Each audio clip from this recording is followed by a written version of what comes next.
Hay historias en la Biblia que nos sacuden, que nos confrontan, que nos obligan a detenernos y pensar. Una de ellas es breve, pero profundamente inquietante, la muerte de más de 40 jóvenes atacados por 2 osos después de burlarse del profeta Eliseo.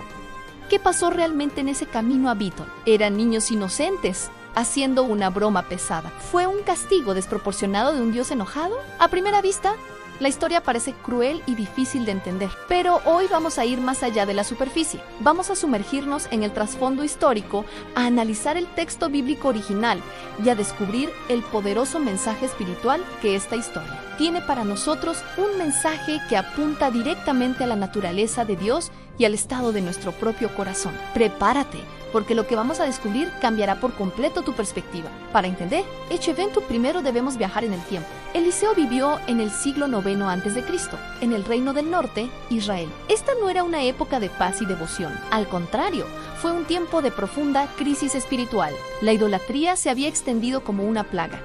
El pueblo le había dado la espalda a Dios y a sus mandamientos. Se levantaban altares a dioses falsos y la autoridad de Yahweh era abiertamente desafiada. En este ambiente, los profetas, los mensajeros de Dios, no eran vistos con respeto, sino con hostilidad. Burlarse de ellos no era un simple chiste.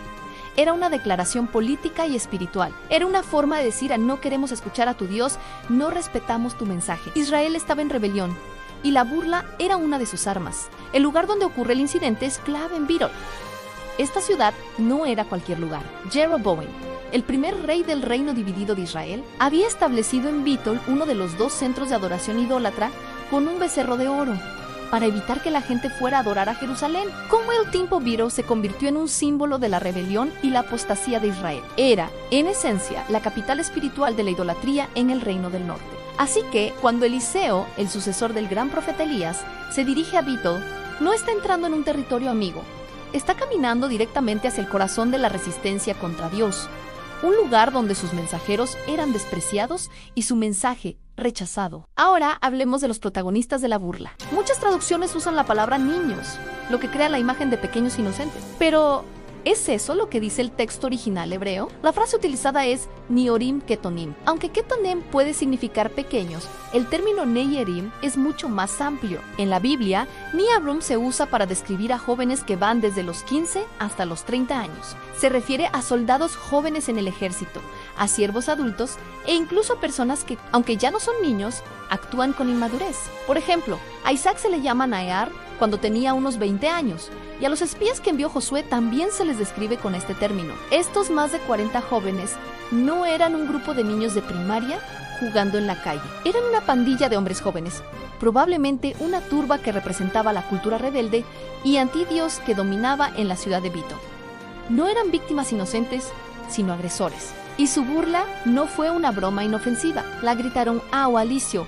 ¡Sube, calvo! ¡Sube, calvo! Esta frase era mucho más que un insulto sobre su apariencia. Tenía un significado profundo y blasfemo. La palabra sube era una referencia directa a la reciente ascensión del profeta Elías, quien fue llevado al cielo en un carro de fuego. Al decirle a Eliseo sube, le estaban diciendo: ¿por qué no te mueres y desapareces como tu maestro? Asciende tú también al cielo y déjanos en paz. Era una forma de decir: a tu Dios no te respalda. No tienes poder aquí. Y el insulto calvo no era solo una burla cruel, sino un ataque a su identidad profética. En esa cultura, la calvicie podía ser vista como una señal de debilidad o incluso de maldición. Al llamarlo así, estaban despreciando su unción y su autoridad como representante de Dios. Esto no fue una travesura infantil, fue un ataque público, una provocación deliberada y una negación total del llamado divino sobre la vida de Eliseo. Estaban retando al mismo Dios a quien Eliseo servía. Frente a este ataque frontal, ¿cómo reaccionó Eliseo? El texto dice que se volvió, los miró y los maldijo en el nombre del Señor. Esto es crucial. Eliseo no actuó por orgullo herido o por ira personal. Su reacción no fue un arrebato impulsivo. Al invocar el nombre del Señor, estaba actuando bajo la autoridad divina que le había sido conferida. Como profeta, su palabra no era suya, sino de Dios en ese momento. Eliseo no es un hombre vengativo. sino un juez que pronuncia una sentencia en nombre del Rey Celestial. Él estaba declarando el juicio de Dios sobre aquellos que se burlaban abiertamente de su soberanía y despreciaban a su embajador. Era una defensa del honor de Dios, no del suyo propio. Inmediatamente después de la maldición profética, el juicio se materializa de una forma aterradora. Salen dos osas del bosque y atacan al grupo. El texto dice que despedazaron a 42 de ellos. La palabra hebrea para despedazar implica un ataque violento que causa heridas graves, probablemente mortales para muchos. Es importante notar que no fue Eliseo quien llamó a los osos.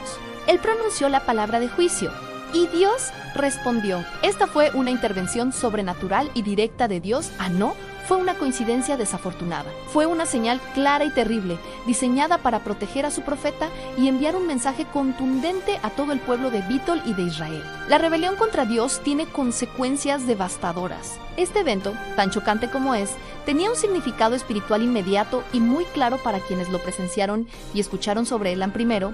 Demostró de manera inequívoca que Dios protege a quienes él envía. Eliseo acababa de recibir el manto de Elías, y este milagro confirmaba que el Espíritu de Dios estaba verdaderamente sobre él. Segundo, sirvió como una advertencia solemne de que el desprecio a Dios y a su palabra no queda sin respuesta. La burla, la incredulidad y la rebelión abierta traen juicio. Y tercero, estableció que la autoridad espiritual no es algo que deba tomarse a la ligera. Faltarle el respeto al profeta de Dios era equivalente a faltarle el respeto a Dios mismo. Para un pueblo sumido en la idolatría, este fue un recordatorio brutal y necesario de que Yahweh seguía siendo el Dios soberano de Israel, un Dios santo que exige respeto. Entonces, ¿significa esto que Dios castiga a la gente por bromas inmaduras? No, la clave aquí es entender que estos jóvenes no eran víctimas inocentes, eran los voceros de una cultura, los representantes de una generación y de un pueblo entero que odiaba a Dios y se oponía activamente a su voluntad. El juicio no fue por una broma aislada, sino por una actitud colectiva y arraigada de desprecio hacia todo lo sagrado. La acción de estos jóvenes fue la gota que colmó el vaso, la manifestación visible de la podredumbre espiritual que había consumido a Bítol. Dios estaba juzgando la raíz del problema, la rebelión del corazón. Esta historia también nos enseña una verdad universal.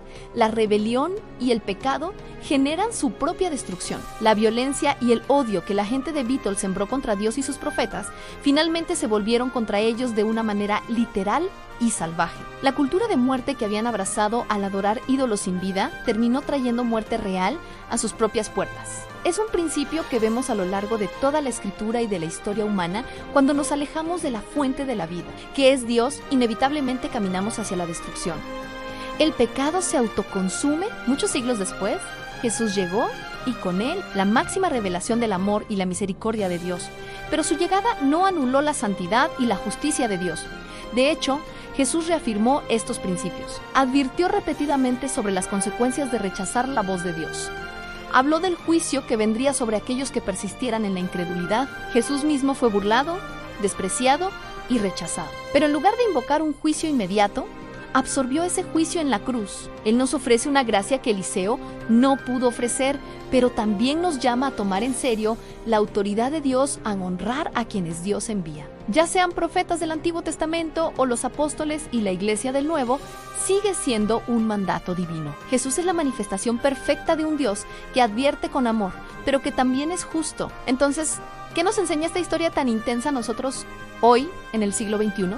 Nos enseña a honrar la palabra de Dios, a no tomarla a la ligera ni a distorsionarla para nuestra conveniencia. Nos enseña a respetar lo sagrado, a reconocer que hay una dimensión espiritual que merece reverencia, no burla. Nos llama a cuidar nuestro corazón de la soberbia, ese sentimiento de creernos superiores a Dios o a su mensaje. Y sobre todo, nos desafía a reconocer y someternos a la autoridad de Dios en cada área de nuestra vida. La cultura actual, al igual que la de Bítol, a menudo se burla de la fe, desprecia los valores bíblicos y promueve la rebelión contra cualquier tipo de autoridad divina. Esta historia es una advertencia para no dejarnos arrastrar por esa corriente. La historia de los jóvenes y los osos no es simplemente un relato extraño de un castigo desmedido, es un recordatorio solemne y poderoso de una verdad eterna.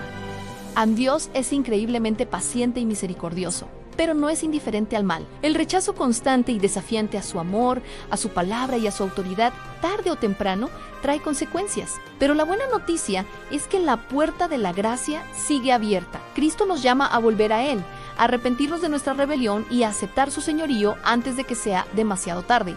La elección, al final, es nuestra. Gracias por acompañarme en este análisis profundo. Si este mensaje te ha hecho reflexionar, compártelo con alguien que necesite escucharlo. No olvides suscribirte y activar las notificaciones para no perderte nuestros próximos estudios. Nos vemos en el próximo video.